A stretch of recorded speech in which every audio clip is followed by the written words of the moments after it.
अस्सलामु अलैकुम वरहमतुल्लाहि वबरकातुह। नहमदुहु व नुसल्ली अला रसूलिल करीम, अम्मा बाद। फ़क़द क़ाल अल्लाहु तबारक व तआला फ़िल क़ुरआनिल मजीद वल फ़ुरक़ानिल हमीद। फ़अऊज़ु बिल्लाहि मिनश शैतानिर रजीम। बिस्मिल्लाहिर रहमानिर रहीम। या अय्युहन्नासु इत्तक़ू रब्बकुम इन्ना ज़ल्ज़लतस्साअति शैउन अज़ीम। सदक़ल्लाहुल अज़ीम। क़ाल रसूलुल्लाहि सल्लल्लाहु अलैहि वसल्लम आमन्तु बिल्लाहि व मलाइकतिहि व कुतुबिहि व रुसुलिहि वल यौमिल आखिर वल क़द्र खैरिही व शर्रिही मिनल्लाहि तआला औ कमा क़ाल नबी सल्लल्लाहु अलैहि वसल्लम। அளவற்ற அருளானும் நிகரற்ற அன்புடையனுமாகிய எல்லாம் வல்ல அல்லாஹுக்கே அனைத்து புகழும். சலாத்தும் சலாமும் எம்பெருமானார் ஸல்லல்லாஹு அலைஹி வஸல்லம் அவர்கள் மீதும் அவர்களின் குடும்பத்தார் சத்திய சஹாபாக்கள் மீதும் தாபீன்கள் மீதும் தபா தாபீன்கள் மீதும் அனைத்து முஸ்லிம்களின் மீதும் குறிப்பாக நம் அனைவரின் மீது உண்டாகட்டுமாக. கண்ணியமிக்க அல்லாஹ்வின் நல்லடியார்களே, அல்லாஹ் ரப்புல் ஆலமீன் திருமறை குர்ஆனிலே கியாமத் நாள் என்பது என்ன, மறுமை நாள் என்றால் என்ன, இறுதி தீர்ப்பு நாள் என்பது என்ன என்பதை பற்றி திருமறை குர்ஆனிலே அழகாக தெளிவாக நமக்கு எடுத்து காட்டுகிறார். அன்பானவர்களே, எந்த அளவுக்கு என்றால் இந்த உலகம் அழியும் காட்சிகளை இந்த குர்ஆன் நமக்கு தெளிவாக எந்த அளவுக்கு எடுத்து காட்டுகிறது என்றால், நாம் கண்கூடாக நாம் எதிரிலே பார்த்தால் அந்த காட்சி எப்படி இருக்குமோ, எப்படி அந்த திகில் இருக்குமோ, அந்த அளவுக்கு அல்லாஹ் சுப்ஹானஹு வ தஆலா திருமறை குர்ஆனிலே நமக்கு அழகாக எடுத்து காட்டுகிறான். அன்பானவர்களே, பாருங்க, அல்லாஹ் குர்ஆன்ல சொல்றான், இதா ஷம்சு குவ்விரத், மறுமை நாளிலே சூரியன் சுருட்டப்படும். எப்படி நாம் பாய சுருட்டுறோமோ அது போன்ற சூரியன் சுருட்டப்படும். வைதன் நுஜூமுன் கதரத், நட்சத்திரங்கள் உதிர்ந்து விடும். எப்படி காய்ந்த மரம், அதான் காய்ந்த இலைகள் மரத்திலிருந்து உதிர்ந்து விடுகிறதோ அது போன்று வானத்திலிருந்து நட்சத்திரங்கள் உதிர்ந்து விடும் என்று அல்லாஹ் சொல்றான். வைதல் ஜிபாலு சுயிரத், மலைகள் பெயர்த்தெடுக்கப்படும். வேறொரு இடத்துல கூறுகிறான், வதகூனுல் ஜிபாலு கல்லைனில் மன்ஃபூஷ், மலைகள் கொட்டப்பட்ட பஞ்சு போல ஆகிவிடும். ஒரு மூட்டையிலிருந்து பஞ்சை பிரித்து போட்டால் எப்படி பறக்குமோ அது போன்று மலைகள் பறக்கும் என்று அல்லாஹ் குர்ஆன்ல சொல்றான். அதே போல வபுஸ்ஸத்தில் ஜிபாலு பஸ்ஸா, மலைகள் துகள் துகளாக உடைக்கப்படும் என்றும் அல்லாஹ் சொல்றான். மறுமை நாள் என்று இதெல்லாம் நடக்கக்கூடிய விஷயங்கள். அதே போல அன்பானவர்களே, வைதல் பிஹாரு ஃபுஜ்ஜிரத், கடல்கள் எரிக்கப்படும், தீமூட்டப்படும் மறுமை நாள் அன்று. வைதல் குபூரு போதிரத், மேலும் அல்லாஹ் கூறுகிறான், மண்ணறைகள் கபரஸ்தான்கள் புரட்டப்படும். மேலும் சொல்கிறான், பாருங்க, இத ஸமாஉன் ஷக்கத், வானம் பிளந்து விடும். ஃபைதா ஷக்கத்திஸ் ஸமாஉ ஃபகானத் வர்ததன் கத்திஹான், வானம் பிளந்து உடைந்து சிதறிவிடும். நாம் மேலே பார்த்தால் ரோஜாப்பு சிவப்பு போல வானங்கள், அதாவது மேலே காட்சி தரும் என்று அல்லாஹ் குர்ஆன்ல சொல்றான். அன்பானவர்களே, இவை அனைத்தும் கியாமத் நாளுடைய செயல்பாடுகளாக இருக்கிறது. இந்த காட்சிகளை யார் பார்க்கிறார்களோ அவருடைய நிலை எப்படி இருக்கும் என்பதை நாம் சற்று சிந்தித்து பார்க்க வேண்டும் சகோதரர்களே. அது மட்டுமல்ல, இறுதி நாள் இருக்கிறது, அனைவரும் அல்லாஹ்வுக்கு முன் நிறுத்தப்படும் நாள். கியாமத் நாள் இருக்கிறது, மனிதர்கள் அனைவரையும் அல்லாஹ்வின் முன் நிறுத்தப்படும் நாளாக இருக்கிறது. தலைவர்கள் தொண்டர்களை கைவிட்டு விடுவார்கள். யாரெல்லாம் யார் யார் பின்னாடி நாம் சென்று கொண்டிருந்தோமோ அவர்கள் அந்த இடத்திலே கைவிட்டு விடுவார்கள். அவர்களை யாரும் பாதுகாக்க முடியாது.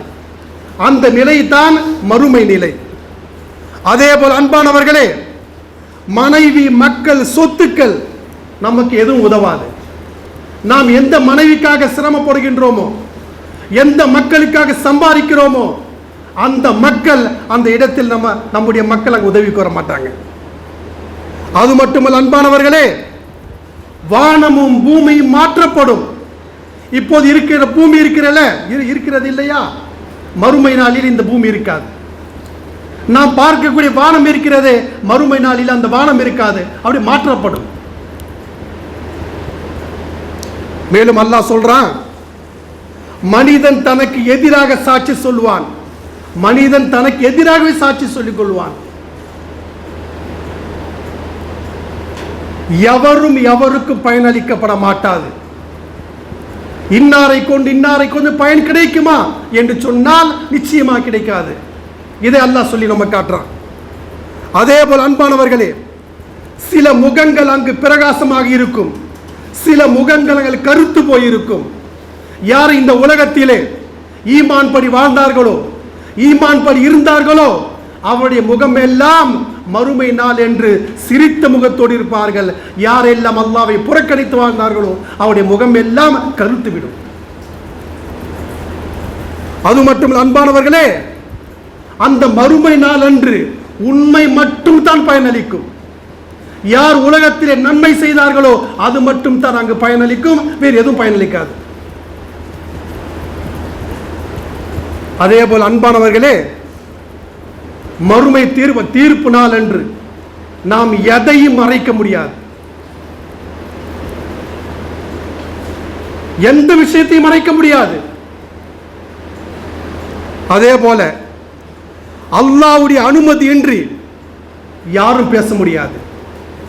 நபிமார்களாக இருந்தாலும் சரி, ரசூல்மார்களாக இருந்தாலும் சரி, ஷுஹதாக்களாக இருந்தாலும் சரி, சாலீன்களாக இருந்தாலும் சரி, நல்லடியார்களாக இருந்தாலும் சரி, யாருக்கு அல்லாஹ் அனுமதி தருகிறானோ அவர்கள் தான் பேச முடியும். இல்லை என்று சொன்னால் யாரும் பேச முடியாது. அது தான் இறுதி தீர்ப்பு நாள். எப்படிப்பட்ட காட்சி இருக்கும் என்பதை சற்று சிந்தித்து பாருங்கள் சகோதரர்களே.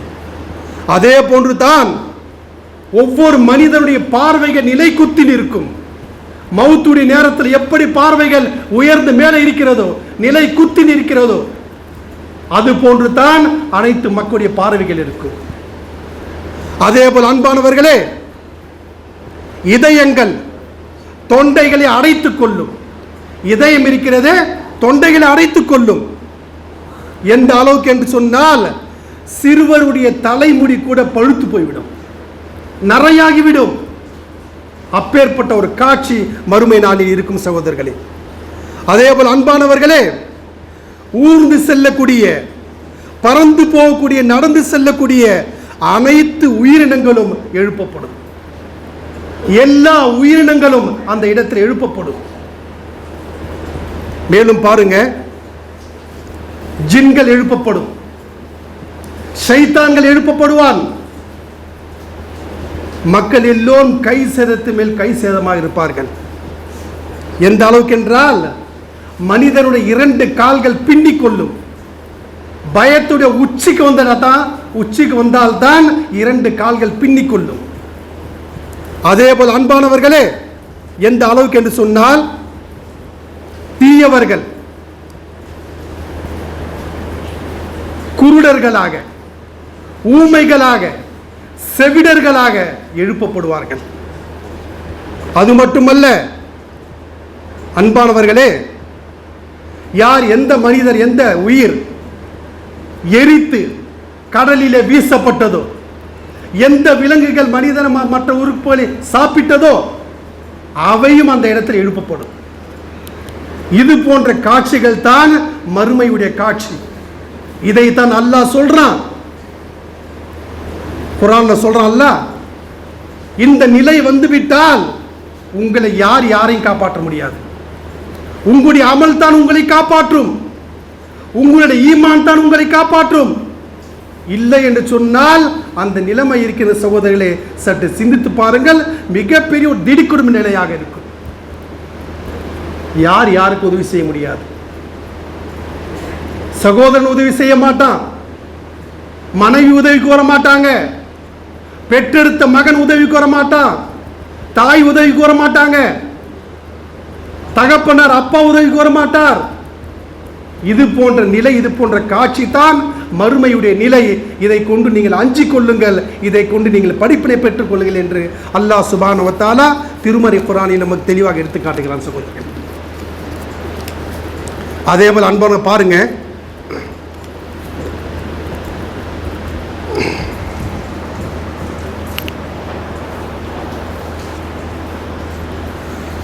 கண்ணியமிக்க அல்லாஹ்வின் நல்லடியார்களே, அல்லாஹ் சுப்ஹானஹு வ தஆலா திருமறை குர்ஆனிலே கூறுகிறான், வன்ஃபிக ஃபிஸ்ஸூர் ஃபைதாஹு மினல் அஜ்தாஸ் இலா ரப்பிஹிம் யன்சிலூன். மறுமை நாள் இரண்டாம் சூர் ஊதப்படும். முதல் சூர் ஊதப்படும் போது எல்லா மக்களும் எல்லா உயிரினங்களும் அழிந்துவிடும். இரண்டாவது சூர் ஊதப்படும் போது யாரெல்லாம் கபரில் இருக்கிறார்களோ அவர்கள் எல்லாம் கபரிலிருந்து எழுந்து மஹ்ஷரை நோக்கி புறப்படும், அல்லாஹ்வை நோக்கி புறப்படுவார்கள். அந்த மைதானத்தை நோக்கி புறப்படுவார்கள். அது எப்படி எழுப்பப்படுவாங்க என்றால் அல்லாஹ்வின் தூதர் சொல்றாங்க, நபிகள் நாயகம் ஸல்லல்லாஹு அலைஹி வஸல்லம் அறிவிக்கிறார்கள். அபூ ஹுரைரா ரலியல்லாஹு சொன்னது, அதாவது அறிவித்ததாக. எப்படின்னா, கண்ணியமிக்க அல்லாஹ்வின் நல்லடியார்களே, வானத்திலிருந்து மழை பொழியும், மேலிருந்து மழை பொழியும். மண்ணறையிலே கபரிலே எத்தனை உயிர்கள் புதைக்கப்பட்டிருக்கிறதோ, ஆதம் அலைஹிஸ்ஸலாத்து வஸ்ஸலாம் அவர்களிலிருந்து இந்த உம்மத்தின் கடைசி மனிதன் வரை யாரெல்லாம் கபரிலே புதைக்கப்பட்டிருக்கிறார்களோ, கபரிலே புதைக்கப்பட்ட உடனே எல்லோரும் நிலை என்ன? அனைத்து உறுப்புகளும் மண்ணோடு மண்ணாக மக்கி போகும். ஆனால் அல்லாஹ்வின் தூதர் சொல்றாங்க, லைஸ மினல் இன்சானி ஷைஉன் இல்லா யப்லா இல்லா அஸ்மன் வாஹிதா. ஆனால் ஒரே ஒரு எலும்பு மட்டும் நிலையாக பகாவாக அல்லாஹ் வைத்திருப்பான். ஒவ்வொரு அஜ்பு தம்பி, அந்த எலும்பு எதுவென்றால் மனிதனுடைய முதுகு தண்டு இருக்குல்ல, முதுகெலும்பு, அதனுடைய நுனிவால், அதை மட்டும் அல்லாஹ் உயிர் அதை வைத்திருப்பான். அது மட்டும் பக்காவாக இருக்கும்.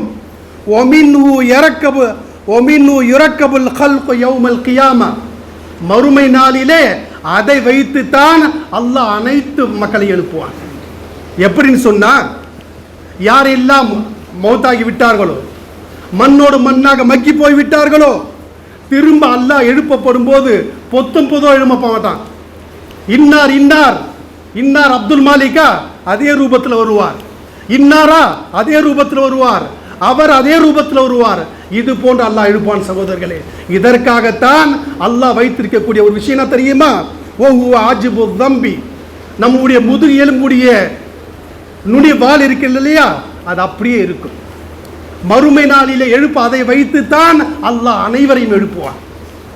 எப்பேற்பட்ட ஒரு விஷயம் பாருங்க. இதை யார் சொல்கிறார்? நபிகள் நாயகம் ஸல்லல்லாஹு அலைஹி வஸல்லம் அவர்கள் இந்த வாசகத்தை சொல்கிறார்கள். லைஸ மினல் இன்சானி ஷைஉன் இல்லா யப்லா இல்லா அஸ்மன் வாஹிதா. அந்த எலும்பு இருக்கின்றதே கியாமத் நாள் வரை அப்படி நீடித்திருக்கு. நம் கபர்ல புதைக்கப்பட்டாலும் சரி, அந்த எலும்பு மட்டும் நிலையாக இருக்கும் என்பதை அல்லாஹ்வின் தூதர் ஸல்லல்லாஹு அலைஹி வஸல்லம் எடுத்து காட்டுறாங்க. எந்த அளவுக்கு என்று சொன்னால், சகோதரர் சிந்தித்து பாருங்க. ஆன்ஸ்பெமன் என்று சொல்லக்கூடிய ஒரு எலும்பு நிபுணர் இந்த நபிகள் நாயகம் ஸல்லல்லாஹு அலைஹி வஸல்லம் சொன்ன இந்த வாசகத்தை அவர் ஆய்வு பண்றார். அல்லாஹ்வின் தூதர் இப்படி சொல்லியிருக்கிறாரே, இது உண்மைதானா? இது அப்படி இருக்கிறதா? 1000 ஆண்டுகளுக்கு முன்னால் மனிதன் இறந்திருக்கிறார். 5000 ஆண்டுகளுக்கு முன்னால் மனிதன் இறந்திருக்கிறான். அவனை எல்லாம் மண்ணில் போது புதைக்கப்பட்டிருக்கிறார்கள். அந்த மண்ணை எடுத்து இவர் சொல்றாரு, ஒரு 5000 ஆண்டுகளுக்கு முன்னால் ஒரு மனுஷன் அதான் இறந்து போய்விட்டால், மண்ணில் போய்விட்டால் மக்கி போய் விடுகிறான், எலும்பும் அழிந்து போய் விடுகிறது. ஆனால் அல்லாஹ்வின் தூதர் சொல்றாங்க, அந்த எலும்பு மட்டும் உயிரோடு இருக்கும், எலும்பு மட்டும் இருக்கும், பக்காவாக இருக்கும். அதை வைத்து தான் நல்லா எழுப்புவான் என்று இவர் ஆய்வு செய்கிறார். அந்த ஆய்வு எப்படின்னு சொன்னா, அவருடைய பிறப்பு பாருங்க, ஹான்ஸ் ஸ்பேமன் என்று சொல்லக்கூடிய ஒரு ரிசர்ச் மனுஷன் 1869 பிறக்கிறாரு, 1949 இறக்கிறார், வஃபாத் ஆகிறாரு. மிகப்பெரிய ஒரு ஆய்வு நிபுணர். அவர் என்ன செய்யறாருன்னா, ஒரு மனுஷனை எடுத்து பூமியில புதைக்கிறார். பூமியில புதைச்சாலும் என்ன, மிஞ்சி போன ஒரு 50 வருஷம் 100 வருஷம் அப்படி இல்லை, பழைய இது எடுக்கிறார், தோண்டி எடுக்கிறார். ஒரு 1000 வருஷத்துக்கு முன்னாடி யார் புதைக்கப்பட்டிருக்கின்றார்களோ அப்படி ஏதாவது ஒரு அடையாளம் இருக்கிறதா எடுத்து அத்த ஆய்வு பண்றாரு. சகோதரர்களே, மனுஷனுடைய அனைத்து உறுப்புகளும் மண்ணோடு மண்ணா போய்விட்டது. ஆனால் மனிதனுடைய முதுகெலும்பு இருக்குல்ல, மனிதனுடைய முதுகெலும்புடைய வால் இருக்கின்றதே, அது மட்டும் நிலையாக இருக்கிறது. திரும்ப என்ன செய்யறாரு, அந்த எலும்பை எடுத்து எரிக்கிறார். எவ்வளவு எரிக்கிறார் சொன்ன, எவ்வளவு நெருப்பை கொடுக்கிறாருன்னா, இதற்கு பிறகு உலகத்தில் யாரும் நெருப்பு தர முடியாது. அந்த அளவு உச்சத்தை கொடுத்து எரிக்கிறார். எல்லாமே எரிந்து சாம்பலாக போகிறது. ஆனால் முதுகு தண்டி நுனிவால் இருக்கின்றது, அது மட்டும் பக்காவாக இருக்கிறது. திரும்ப என்ன செய்ய, திரும்ப ஆய்வு பண்றாரு. அதை எடுத்து என்ன செய்யறாருன்னா, ஒரு இதுல போடுறாரு, சகோதரர்களே, ஆசிட்ல போடுறாரு. அந்த ஆசிட்னா மிக சாதாரண ஆசிட் இல்லை. ஒரு மனுஷன் அதில் போட்டால் 2 நிமிஷத்துல ஆவியா பறந்து போயிடுவான். அதுல போட்டு ஆய்வு பண்றாரு. சகோதரர்களே, எல்லாமே ஆவியா போய் விடுகின்றது. ஆனால் முதுகு தண்ணி எலும்பு இருக்கின்றது, அது நிலையாக இருக்கிறது. இந்த ஆய்வை பண்ணி இதை பார்த்த உடனே மிகப்பெரிய ஒரு ஆச்சரியப்பட்டு, அல்லாஹ்வின் தூதர் முஹம்மது ஸல்லல்லாஹு அலைஹி வஸல்லம் அவர்கள் சொன்னார்களே 1400 ஆண்டுகளுக்கு முன்னால், இது சரியாக முறையாக இருக்கிறது என்று சொல்லி, சகோதரர்களே, அதே இடத்தில் கலிமா தய்யிபா லா இலாஹ இல்லல்லாஹ் முஹம்மது ரசூலுல்லாஹ் அஷ்ஹது அன் லா இலாஹ இல்லல்லாஹ் வ அஷ்ஹது அன்ன முஹம்மதன் அப்து வ ரசூல் என்று சொல்லி கலிமத் இஸ்லாத்தை தொழுகிறார். எப்படிப்பட்ட விஷயம் பாருங்க. ஒரு மனிதன் இறந்து விட்டால், அவனுடைய உறுப்புகள் எல்லாம் அழிந்து விட்டாலும், அல்லாஹ் அந்த எலும்பு, அந்த முதுகெலும்பு இருக்கின்றதே, அதனுடைய வாளை உயிர் வைத்திருக்கிறான். அதை வைத்து தான் கியாமத்தினால் எழுப்பப்படுவான். எப்படிப்பட்ட ஒரு விஷயம் பாருங்க, சாதாரண விஷயம் அல்ல. இஸ்லாம் சேலஞ்ச் பண்ணுது, அது இருக்கா இல்லையா கண்டுபிடி. இப்பதான் எல்லா ஆய்வு இருக்குல்ல உன்ட்ட. ஒரு மனுஷன் எதுனாலும் செய்ப்பா, ஃபிளைட்ல எரிஞ்சு சாம்பலா போனாலும் சரி, மிருகம் சாப்பிட்டாலும் சரி, கடல்ல போட்டு முக்கிய எடுத்தாலும் சரி, ஆனால் அந்த முதுகெலும்பின் தண்டு இருக்கு, அதாவது நுனிவால் இருக்கின்றது, அது மட்டும் பக்காவாக இருக்குது. இதை வைத்து தான் மறுமை நாளில் அல்லாஹ் நம்ம எழுப்புவான். அந்த மறுமை நாளை கொண்டு நீங்கள் அஞ்சிக் கொள்ளுங்கள் என்று அல்லாஹ் நம்ம எடுத்து காட்டுறான். சகோதரர், சாதாரண விஷயமா? எப்படிப்பட்ட விஷயம் பாருங்க.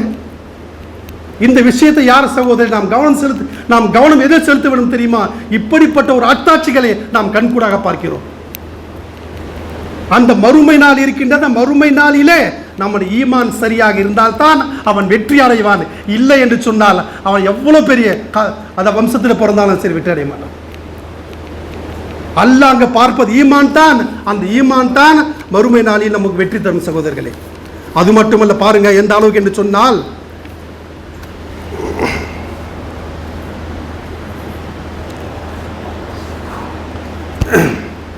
கண்ணிமிக்க அல்லாஹ்வின் நல்லடியார்களே, நாம் கலிமா சொல்றோம்ல, கலிமா சொல்றது என்ன?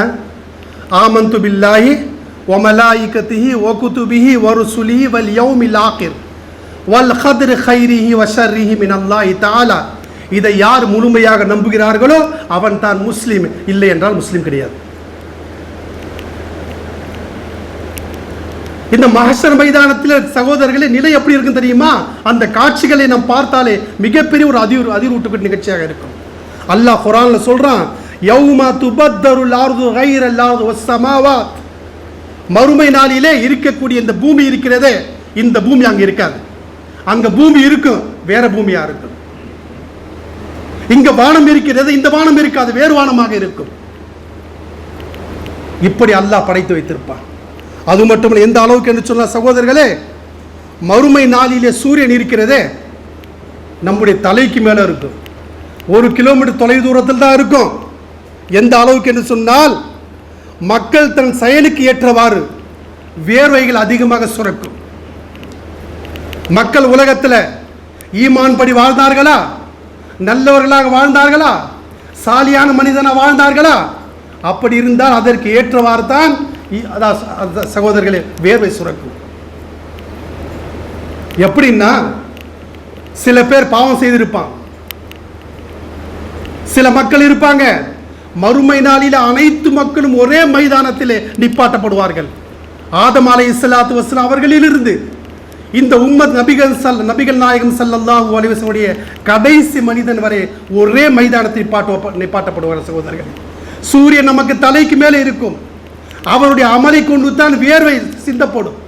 எப்படின்னா, சில பேருக்கு கரண்டை கால் வரை வேர்வை இருக்கும், சில பேருக்கு முழங்கால் வரை வேர்வை இருக்கும், சில மக்களுக்கு இடுப்போல வேர்வை இருக்கும், சில பேருக்கு வாய் வரை வேர்வை இருக்கும். சகோதரர்களை சிந்தித்து பாருங்க, எப்பேற்பட்ட ஒரு உஷ்ணம் இருக்கும், எப்படிப்பட்ட ஒரு நிலை நம்மளால் சமாளிக்க முடியுமா? சமாளிக்க முடியாது. எந்த அளவுக்கு என்று சொன்னால், இந்த விஷயத்திலே நபிமார்கள் ரசூல்மார்கள் கூட மறுமை நாளிலே உம்மத் என்று சொல்ல மாட்டாங்க. என்னுடைய உம்மத் எங்க, என்னுடைய மக்கள் எங்க, நான் தாவா அழைப்பு பணி செய்த அந்த மக்கள் எங்க, அதெல்லாம் கேட்க மாட்டாங்க. யா நப்சி இறைவா, என்னுடைய நிலை என்ன சொல்றது யார்? நபிமார்கள். சொல்றது யார்? ரசூல்மார்கள். அப்படிப்பட்ட ஒரு நிலைதான் சகோதரர்களே இந்த மறுமை நிலை, இந்த மஹ்ஷர் மைதானத்துடைய நிலை. அது மட்டுமல்ல, மஹ்ஷர் மைதானம் இருக்கிறதே, அங்க எத்தனை நாள் இருக்கும் தெரியுமா? 50,000 ஆண்டுகள் அல்லாஹ் நம்மளை நிப்பாட்டுவான். 50,000 ஆண்டுகள் அல்லாஹ் நம்மளை நிப்பாட்டுவான். சகோதரர் சிந்தித்து பாருங்க, நம்ம வாழ்றது எவ்வளவு? 60-70க்குள்ள. நல்லவனாக இருந்தால், ஈமான் உள்ளவராக இருந்தால், அந்த நேரங்கள் காலங்கள் இருக்கின்றது, அது சொர்க்க பூமியாக இருக்கும். யார் கெட்டவர்களாக இருக்கின்றார்களோ, அல்லாஹ்வுக்கும் ரசூலுக்கும் மாற்றாக நடந்தார்களோ, அவர்களுக்கு எப்பேற்பட்ட ஒரு கஷ்டம் அவர் கிடைக்கும் என்று சிந்தித்து பாருங்க. சகோதரர்களே, மஹ்ஷர் மைதானத்திலே யாரும் உதவி செய்ய முடியாது. நம்முடைய பணம் நமக்கு உதவி செய்யாது, மனைவி நமக்கு உதவி செய்ய மாட்டாங்க. இதைத்தான் அல்லாஹ் சுப்ஹானஹு வ தஆலா திருமறை குர்ஆனில் சொல்கிறான், ஃபைதா ஜாஅத்தி ஸாகா யௌம யஃபிருல் மர்உ மின் அகி வ உம்மிஹி வ அபி வ ஸாஹிபதிஹி வ பனி. எப்படிப்பட்ட காலம் தெரியுமா?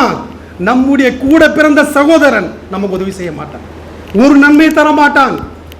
நம்முடைய தந்தை நமக்கு ஒரு நன்மையை தர மாட்டார், நாமும் தர மாட்டோம், அவரும் தர மாட்டோம், நாமும் தர மாட்டோம். நம்முடைய தாய் ஒரு நன்மையை தர மாட்டாங்க. இங்க எல்லாத்துக்கும் உயிர் விட்டுறாங்கல்ல, எல்லாத்துக்கும் ஆசைப்படுறாங்கல்ல.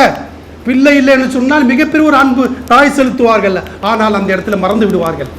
அப்படிப்பட்ட காலம்தான் மஹ்ஷர் மைதானம். சகோதரர்களே, அந்த மஹ்ஷர் மைதானத்திலே நாம் வெற்றி அடைய வேண்டும், நாம் சரியாக முறையாக இருக்க வேண்டும். அந்த கஷ்டங்கள், அந்த சிரமங்கள் நமக்கு வராமல் இருக்க வேண்டும் என்றால், இந்த உலகத்தில் இருக்கும்போது ஈமானோடு வாழுங்கள், ஈமான் படி செயல்படுங்கள். ஈமானோடு மௌத்தா போங்க. ஈமானோடு மௌத்தா போக வேண்டும் என்றால் ஈமானோடு வாழ வேண்டும், நல்ல மனிதனாக வாழ வேண்டும், சாலியான மனுஷனாக வாழ வேண்டும். அப்படி இருந்தால்தான் அந்த இடத்திலே வெற்றி அடைய முடியும். இல்லை என்று சொன்னால் நிச்சயமாக வெற்றி கிடையாது சகோதரர்களே. எனவே சகோதரர்களே, இது போன்ற பாக்கியத்தை, அதாவது மஹ்ஷர் மைதானம் சாதாரண விஷயம் அல்ல. இதோடைய விஷயங்கள் கேட்டால் அல்லாஹ் குர்ஆன்ல சொல்றான், திடுக்கிடும் செய்தி. எனவே இதிலிருந்து நாம் வெற்றி அடைய வேண்டும் என்றால் நான் ஈமான் இருந்து, ஈமான் வாழ்ந்து, ஈமான் வஃபாத்தாக வேண்டும். அப்படி என்று சொன்னால் ஈமானை உறுதியாக வைத்துக் கொள்ள வேண்டும். எனவே அன்பானவர்களே, அப்படிப்பட்ட பாக்கியத்தை அல்லாஹ் சுப்ஹானஹு வ தஆலா உமக்கும் எனக்கும் அனைத்து முஸ்லிம்களுக்கும் தௌஃபீக் தந்தல்வானாக வேண்டி என் உரையை நிறைவு செய்கிறேன். வாஹிரு தஅவானா அல்ஹம்துலில்லாஹி ரப்பில் ஆலமீன். சுன்னத்